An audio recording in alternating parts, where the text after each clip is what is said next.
Welcome to Nightling, where the strange, the terrifying, and the unexplainable come alive. Tonight's story will pull you in, twist your thoughts, and leave you looking over your shoulder.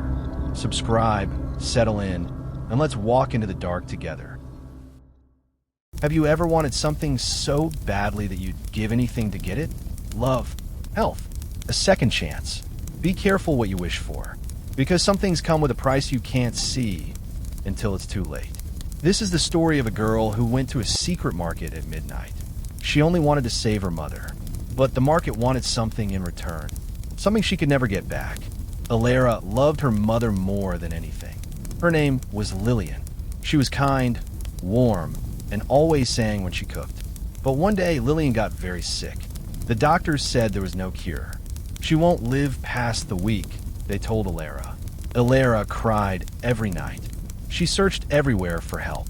Old books, strange people, secret places. Then, one night, she found a note hidden in her mother's drawer. It said, "If you want a cure, go to the midnight market. It appears only when the clock strikes 12. But be warned, you must pay, not with money, but with something from your heart." Alara didn't know if it was real, but she had no choice. She had to try. On the night of the new moon, Alara stood in the town square. It was cold. The wind howled. Rain fell like needles. The clock tower read 11:58. She waited. At 11:59, the world changed. The rain stopped midair. The wind died. And then snap, the square was gone. In its place stood a strange market. Lanterns glowed with green light. Stalls lined crooked paths. But the things for sale were not food or clothes.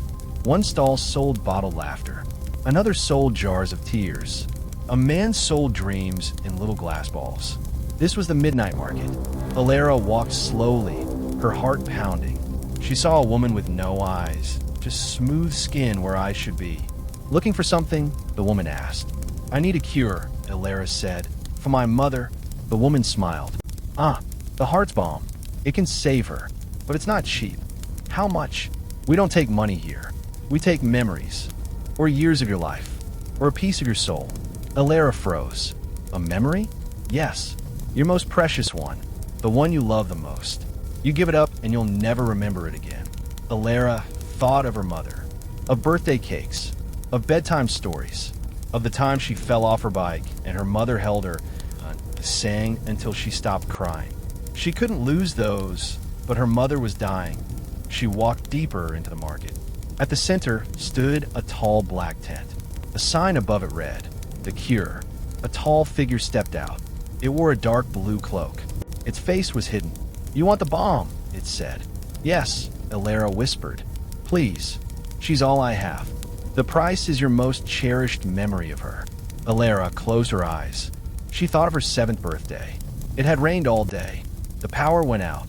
Her mother lit every candle in the house. They danced in the dark, laughing, eating burnt cake. That night, Alara felt safe, loved, happy. That was her most precious memory. "I'll give it," she said. The figure reached out. Alara took its hand. She focused on the memory, the candles, the song, the warmth. Then pull, like a thread being pulled from her mind. A cold feeling spread behind her eyes. And just like that, the memory was gone. She knew it had happened, but she couldn't feel it. It was like a story someone else lived. The figure gave her a small glass vial. Inside was a liquid that shimmered like moonlight. "The bomb," it said. "One drop before sunrise. Your mother will live." Alara took it and ran. She got back to the hospital just in time. Her mother was barely breathing.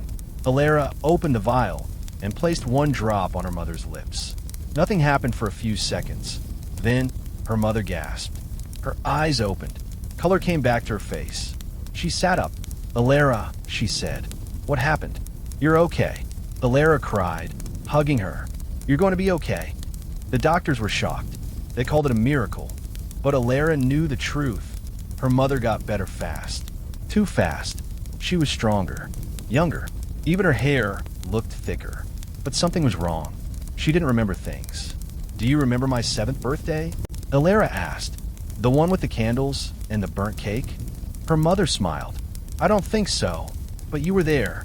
You sang that silly song." "I don't know that song." her mother said. Alara felt cold. That was the memory she gave up. But why didn't her mother remember it either? She started asking questions. She found an old book that talked about the midnight market. It said, when you trade a memory of someone, the bond between you fades. They forget how much they loved you, because love is made of memories. No memory, no love. Alara's heart broke. She saved her mother's life, but lost her mother's love. She went back to the market. Tea appeared again at midnight. This time, it looked darker. The stalls were rotting. People wandered like ghosts. One child sat on the ground, whispering, "I don't remember my name." Alara found the tall figure. "You tricked me," she shouted. "My mother doesn't remember me." The figure was calm. "I did not trick you.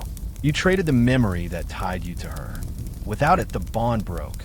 That was the price. But I want it back." Alara cried. "I want her to remember me." The figure paused. "You can fix it, but the price is higher now." "How much?" 5 years of your life, and the memory of your father." Alara froze. Her father died when she was little. She didn't remember much, just his laugh, the smell of his jacket, the way he lifted her high. But it was all she had of him. Still, she missed her mother's love more. "I'll pay," she said. The figure took her hand. She felt older. Her hair turned gray at the sides. Her back hurt. And then, her father's memory faded. His face, his voice, gone. The figure gave her a new vial. This one held golden liquid. "Put this on her forehead. Say her name 3 times. The bond will return." Alara ran home. She did what the figure said. "Lillian, Lillian, Lillian." Her mother gasped. Tears filled her eyes. "Alara," she cried. "I remember. The candles, the song. I remember you." They hugged and cried. But later, Alara noticed something. Her mother's hands, they looked young. Too young. Like they hadn't aged in 30 years. That night, Alara dreamed. She was back in the market. But now it was bigger. More people came. All desperate. All willing to pay. She saw the ledger, the book of trades. And there, in red ink, was her name. Alara Voss. Trade 1. Memory of 7th birthday cost. Maternal bond. Trade 2. 5 years of life plus memory of father cost.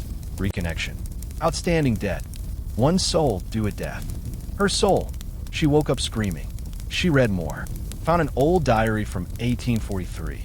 It said the first person to visit the market was a mother. She traded her grief to save her daughter. But the market tricked her. The daughter lived, but the mother forgot her. In her pain, the mother became the first keeper of the market, forever feeding it with other people's sorrow. Alara looked at her mother. Healthy, happy. But was she still her mother? Or was she something else now? Something changed by the cure? And when Alara died, would the market come for her soul? Would she become a vendor? Standing in the dark, taking memories from other desperate girls? She didn't know. But she knew one thing. The market would return. Every month, every midnight, waiting for the next person who's lost hope. Will do anything to fix what's broken. And the price? It's always higher than you think. Have you ever been so desperate that you'd give up a memory to fix things? Think again. Some doors, once opened, can't be closed. Some prices can't be paid back. Share the story.